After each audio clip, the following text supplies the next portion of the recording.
नमस्कार विद्यार्थी मित्रांनो, मी स्वप्नील पाटील, दिलीप काटेकर सर आणि स्टेपअपची पूर्ण टीम तुमच्या पुढे आमची मेहनत कलाकृती घेऊन येत आहोत. ते म्हणजे वेदचे फेब्रुवारीचे मासिक. तर या मासिकामध्ये काय काय अंतर्भूत आहे, जसं की तुम्ही कव्हर पेजमध्ये बघत आहात की जे महाराष्ट्र राज्याचे सन्माननीय उपमुख्यमंत्री म्हणून विक्रम केलेले 6 वेळा उपमुख्यमंत्री झालेले त्यांचे नुकतेच निधन झालेले आहे. तर अजितदादा आनंदराव पवार यांच्या विषयीची राजकीय कारकीर्द यामध्ये दिलेली आहे. तसेच नुकतेच बीडच्या आणि पुण्याच्या पालकमंत्री झालेल्या आपल्या उपमुख्यमंत्री श्रीमती सुनित्रा अजितदादा पवार यांच्याविषयी सुद्धा माहिती दिलेली आहे.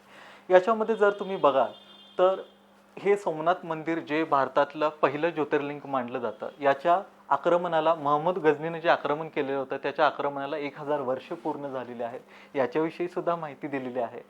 जर तुम्ही बघितलं तर भारताकडे 2026चे ब्रिक्सचे अध्यक्षपद आलेले आहे, तर याच्याविषयी सुद्धा आपल्याला माहिती दिलेली आहे. देन आधारचा नवीन शुभंकर ज्याचं उदय म्हणणं आहे तो दिलेला आहे. रिस्पॉन्सिबल नेशन इंडेक्स म्हणजे उत्तरदायी राष्ट्रीय निर्देशांक तो आलेला आहे. देन आपली बालपणीची आठवण जे महाराष्ट्रातलं बालभारतीचे जे पुस्तक आहे याला 60 वर्ष पूर्ण झालेली आहेत किंवा हिरक महोत्सव आपण साजरा करत आहोत.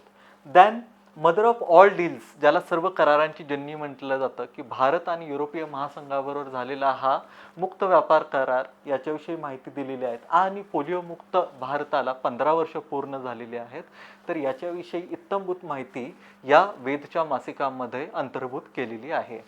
याच्या जो 26 जानेवारीला आपण 77वा जो प्रजासत्ताक दिन आपण साजरा केला, त्याच्यामध्ये महाराष्ट्राच्या चित्ररथाला गणेशोत्सव एक आत्मनिर्भर भारत ह्या संकल्पनेवरती महाराष्ट्राच्या चित्ररथाला एक प्रथम क्रमांक मिळालेला आहे. याच्याविषयी जे पद्म पुरस्कार आहेत म्हणजे पद्मविभूषण, पद्मभूषण आणि पद्मश्री, तसेच आर्थिक पाहणी अहवाल 2025 आणि 26 अर्थसंकल्प ज्याला आपण बजेट म्हणतो 2026 आणि 27 या वर्षासाठी आपण वेदच्या येणाऱ्या विशेषांक ज्याला आपण स्पेशल एडिशन म्हणतो त्याच्यामध्ये कव्हर केलेला आहे. हा स्पेशल एडिशन जो आहे तो ज्या अपकमिंग एक्झाम्स आहेत ज्या एप्रिल, मे आणि जून, जुलैमध्ये तसेच त्यांच्या मेन्स एक्झाम होणार आहेत त्याच्या परीक्षांच्या दृष्टीसमोर ठेवून आपण विशेषांक हा बनवलेला आहे. तर बघितल्यानंतर जसं की तुम्हाला याच्यामध्ये इंडेक्स दिसेल, अनुक्रमणिका आपण ज्याला म्हणतो. अनुक्रमणिकेमध्ये भाग 1 जो मुख्य परीक्षा डिस्क्रिप्टिव्ह अँगलने आहे, ज्याच्यामध्ये जे करंट अफेअर्समध्ये 4 ते 5 टॉपिक आहेत त्याच्याविषयी डिटेल माहिती घेतलेली आहे. वेद पूर्व परीक्षेचा जसं की भाग 2 राजकीय सामाजिक अर्थशास्त्र आणि भाग 3 वेद सर्व परीक्षांचा. वेद सर्व परीक्षांचा याच्यामध्ये अतिमहत्त्वपूर्ण संक्षिप्त घडामोडी आहेत ज्या जानेवारी महिन्यामध्ये झालेल्या आहेत त्याच्याविषयी घेतलेल्या आहेत. आणि या ज्या घडामोडी आहेत ज्या आपल्याला सरळ सेवा असतील, कंबाईनची ग्रुप बी, ग्रुप सी पूर्व मुख्य असेल आणि UPSC MPSCची जी पूर्व आणि मुख्य परीक्षा असेल ज्याच्या डिस्क्रिप्टिव्हमध्ये लिहिताना तुम्हाला meaningful data facts one liner लागतात, तर याच्यामध्ये पूर्ण अंतर्भूत केलेले आहेत. फेब्रुवारी 2026 या वर्षामध्ये जे दिनविशेष इम्पॉर्टंट दिनविशेष आहेत जसं की जागतिक कर्करोग दिन असेल, जागतिक पाणथळ दिन असेल किंवा मराठी भाषा दिन असेल जे फेब्रुवारीमध्ये ते याच्यामध्ये डिटेल दिलेले आहे. जर आपण बघितलं तर याच्यामध्ये वेद मुख्य परीक्षेमध्ये जात अदृश्यता जो गुंजन मेश्राम सरांनी भारतीय समाज स्थितीवरती भाष्य केलेलं आहे त्याच्यावरती हा लेख लिहिलेला आहे. देन भारतातील अभिव्यक्ती स्वातंत्र्य हे मुक्तपणे आहे का त्याच्यावरती एक रिझनेबल रिस्ट्रिक्शन किंवा वाजवी निर्बंध आहेत याच्याविषयी लिहिलेलं आहे. देन जागतिकीकरण म्हणजे काय, जागतिकीकरणाचे होणारे वेगवेगळ्या घटकांवरती परिणाम जसे की शेतकरी, महिला, युवा, देन राजकीय आर्थिक पैलू आणि पर्यावरणाच्या दृष्टिकोनातून जागतिकीकरण म्हणजे काय याच्याविषयी माहिती दिलेली आहे. शेतीच्या सिंचन पद्धती ज्याला आपण ड्रीप म्हणतो, ठिबक सिंचन म्हणतो, स्प्रिंकलर म्हणतो किंवा पाटपाणी पद्धत म्हणतो याच्याविषयी लेख लिहिलेला आहे.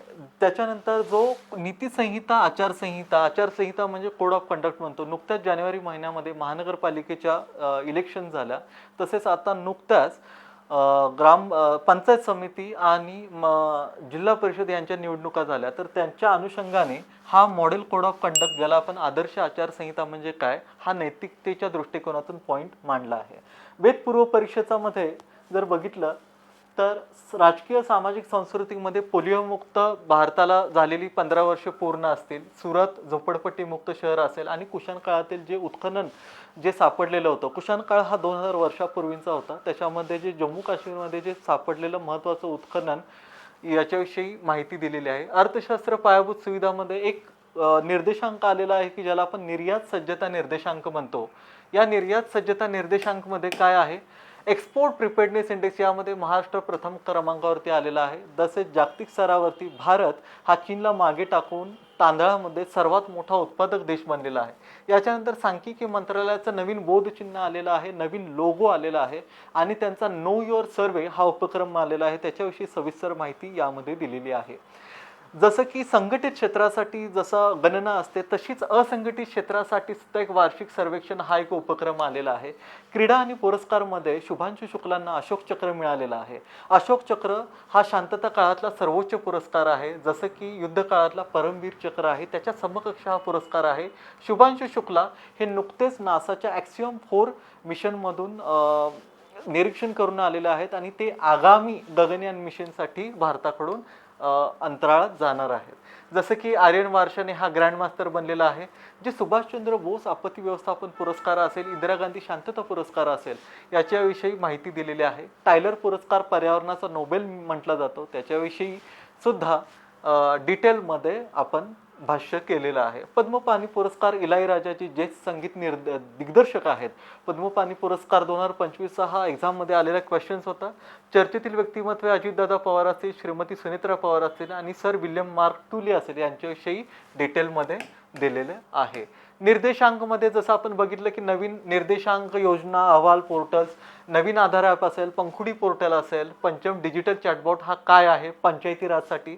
देन भूगोल पर्यावरणमध्ये रामसार स्थळे आपण म्हटलेले आहेत. आत्ताची रामसार स्थळे सद्यस्थितीनुसार फेब्रुवारी 2026 नुसार 98 झालेली आहेत. देन विज्ञान संरक्षणमध्ये क्षेपणास्त्र रॉकेट प्रणाली काय आहे त्याच्यामध्ये लिहिलेलं आहे. जगभ्रमंतीमध्ये जानेवारी 2026 हा जगभ्रमंती वर्ल्ड अफेअर्समध्ये फार जास्त हॉट टॉपिक चर्चेतला विषय राहिला आहे. जसं की तुम्ही बघितलं की डोनाल्ड ट्रम्प यांनी व्हेनेझुएलावरती लष्करी कारवाई केलेली होती. तसेच ग्रीनलँडवरती त्यांनी दावा सांगितलेला होता. म्हणजे ग्रीनलँडचे सामरिक आणि आर्थिक किंवा धोरणात्मक महत्त्व काय आहे. भारताचा युरोपियन महासंघाबरोबर झालेला एक ऐतिहासिक करार, ज्याला सर्वांनी युरोपियन महासंघाच्या ज्या अध्यक्ष ज्या आहेत त्यांनी जे म्हटलेलं होतं की सर्व करारांची जननी किंवा mother of all deals, European महासंघ हा 27 देशांचा समूह आहे. त्याच्यानंतर जगातील पहिला कार्बन सीमा कर, ज्याला आपण कार्बन बॉर्डर ॲडजस्टमेंट मेकॅनिझम म्हणतो, याच्याविषयी सुद्धा इथे लिहिलेलं आहे. महाराष्ट्र भ्रमणमध्ये बालभारतीचा हिरक महोत्सव, चित्रतास प्रमुख आणि डॉक्टर माधव धनंजय गाडगीळ ज्यांना टायलर पुरस्कार मिळालेला. इथं जो टायलर पुरस्कार आहे त्यांना टायलर पुरस्कार सुद्धा मिळालेला होता. तसेच त्यांना चॅम्पियन्स ऑफ द अर्थ जो संयुक्त राष्ट्राचा सर्वोच्च पुरस्कार होता त्यांचं नुकतंच निधन झालेलं आहे. यांच्याविषयी सुद्धा डिटेलमध्ये माहिती दिलेली आहे आणि हा यांच्याविषयी व्यक्तिविशेषमध्ये क्वेश्चन येण्याची संभावना आगामी परीक्षामध्ये खूप आहे. देन भाग 3 मध्ये आपण बघितलेलं होतं की जानेवारी 2026 मध्ये झालेल्या अतिमहत्वपूर्ण घडामोडी आणि फेब्रुवारीमध्ये जे इम्पॉर्टंट दिनविशेष आहेत. चला तर बघूया की एक झलक की कशा पद्धतीनं हे केलेलं आहे. जसं भाग 1 मध्ये आपण बघितलं जात अदृश्यता याच्याविषयी लिहिलेलं आहे. देन हा जर तुम्ही बघितलं वाचताना तर हा डेलिब्रेट जो ब्लँक रेक्टँग्युलर आहे तर तो इथे दिलेला आहे. देन म्हणजे जातविरहित संकल्पना काय आहे तो सांगण्यासाठी. देन भारतातील अभिव्यक्ती स्वातंत्र्य काय आहे याच्यामध्ये मांडताना आपण हे प्रकरण का वाचत आहोत, त्याचं सिलेबसशी लिंक काय आहे, परीक्षेमध्ये झालेले जे मागील वर्षाचे प्रश्न आहेत ते सुद्धा दिलेले आहेत. जागतिकीकरण, जसं की जागतिकीकरण आपण का वाचत आहोत, सिलेबसमध्ये त्याची कुठे लिंक आहे आणि आलेले क्वेश्चन्स. देन शेतीच्या सिंचन पद्धती सेम फॉर्मॅट. देन आपण म्हटलेलं होतं आचारसंहिता, आचारसंहिता कशी आहे, नेमकं त्याचा अर्थ काय आहे. सुप्रीम कोर्ट जे आहे, प्रशासन काय आहे, त्याचं इंटरप्रिटेशन काय करतं. भाग 2 वेदपूर्व परीक्षेचा की याच्यामध्ये जसं की पोलिओमुक्त प्रवासाची 15 वर्षे देताना इन्फोग्राफिक फॉर्मॅटमध्ये, टॅब्युलर फॉर्मॅटमध्ये की जेणेकरून डेटा रिटेन्शन जास्त व्हावं याच्या अनुषंगाने दिलेलं आहे. देन अर्थशास्त्र पायाभूत सुविधामध्ये जे इमेजेस जे पेपर कटआउट्स आहेत ते मुद्दाम ॲड केलेले आहेत की तुमचं जे व्हिज्युअलायझेशन आहे किंवा डेटा कॅप्चर आहे तो अधिक चांगल्या रीतीने व्हावा. देन क्रीडा आणि पुरस्कारमध्ये पुरस्कारांची जी समकक्ष किंवा त्यांची रँकिंग काय आहे त्या पद्धतीने दिलेलं आहे. चर्चेतील व्यक्तिमत्वे यांचा राजकीय प्रवास काय होता. देन योजना निर्देशांक आपण उत्तरदायी राष्ट्रीय निर्देशांक तो बघितलेला होता. भूगोल पर्यावरणामध्ये 2026 हे वर्ष आंतरराष्ट्रीय कुरण आणि पशुपालक वर्ष म्हणून केले जातं. म्हणजे आपल्या ह्याच्यातले गवताळ प्रदेश कुठले आहेत, कुरण काय आहेत आणि भारताची स्थिती काय आहे याच्याविषयी डिटेल माहिती दिलेली आहे. विज्ञान संरक्षणमध्ये सूर्यास्त रॉकेट प्रणाली, प्रलय क्षेपणास्त्र काय आहे किंवा तोफ गोळे काय आहेत याच्याविषयी माहिती दिलेली आहे. जगभ्रमंतीमध्ये आपण जसं बघितलं की युरोपीय महासंघ मुक्त करार याच्यामध्ये काय आहे, सर्व करांची जननी का म्हणतात याच्याविषयी डिटेलिंग दिलेलं आहे. महाराष्ट्र भ्रमणमध्ये बालभारती काय आहे, चित्ररथास कोणत्या थीमवरती पुरस्कार मिळाला. देन भाग 3 वेद सर्व परीक्षांचा, जसं आपण म्हटलं की सर्व परीक्षांची डेटा फॅक्ट्स अगेन विषयवाईज सेग्रिगेशन केलेलं आहे, सेपरेशन केलेलं आहे. राजकीय सामाजिक घडामोडीमध्ये कोणत्या कोणत्या न्यूज झालेल्या आहेत, जसं की ही एक न्यूज आहे, ही एक न्यूज आहे, ही एक न्यूज, ही एक न्यूज. त्याच्यानंतर असं अर्थशास्त्र पायाभूत सुविधा, ज्या छोट्या छोट्या वन लायनर फॅक्ट्स आहेत, जिथे पॉसिबल होईल तिथं त्याची रिलेव्हंट इमेज दिलेली आहे व्हॅल्यू ॲडिशनसाठी. देन विज्ञान संरक्षण असेल, संरक्षण विषयक घडामोडी असतील आणि जसं की जगभ्रमंती असेल तर याविषयी पूर्ण माहिती दिलेली आहे. स्पर्धा परीक्षा दिनदर्शिका याच्यामध्ये दिन देताना ज्यांची थीम जाहीर संकल्पना जाहीर झालेली आहे त्याची संकल्पना दिलेली आहे आणि एक ऐतिहासिक संदर्भ आणि संक्षिप्त माहिती म्हणजे हा दिवस का आला, याच्या मागची पार्श्वभूमी काय होती, हा सुद्धा एक ॲडिशन दिलेला आहे. आय होप तुमची असं म्हटलं जातं की 2026 हे वर्ष स्पर्धा परीक्षांचं आहे. आय होप तुमच्या प्रयत्नांना, प्रामाणिकतेला, आमच्यासुद्धा हार्ड वर्किंगचं, कलाकृतीचं तुम्हाला नक्कीच साथ मिळेल. मीही तुमच्या प्रवासासोबत आहे. धन्यवाद.